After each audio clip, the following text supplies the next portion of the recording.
हो तर मंडळ माझ्या गेल्यानंतर मंडळ बाबांच्या स्वप्न होता भाऊ.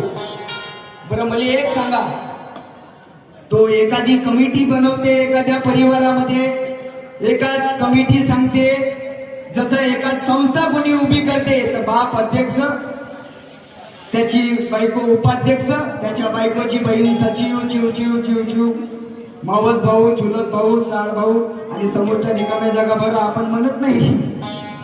पण माझ्या बाबांना ठेवलं का साहेब तसा नाही.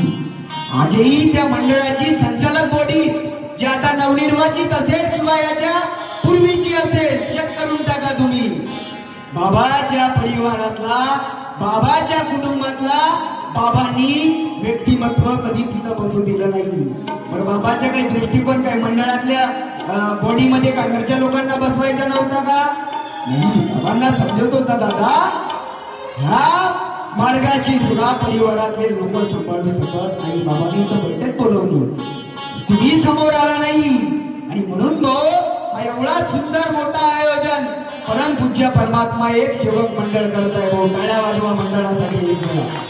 हे त्यांनी आमच्या बाबांना सांगितलं आहे. आणि म्हणून कार्यक्रमाची सुरुवात करण्याच्या पूर्वी नेहमी सांगतो, अरे विठोबा सरस्वतीच्या तो नंदना, तोडीला सतुने या दुखीताचे बंधना.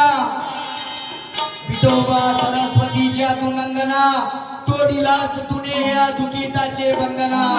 आणि दीन दिनांसाठी झिजला परी तू चंदना. आणि प्रारंभ करण्याआधी करीतो तुला मी वंदना, करीतो तुला मी वंदना.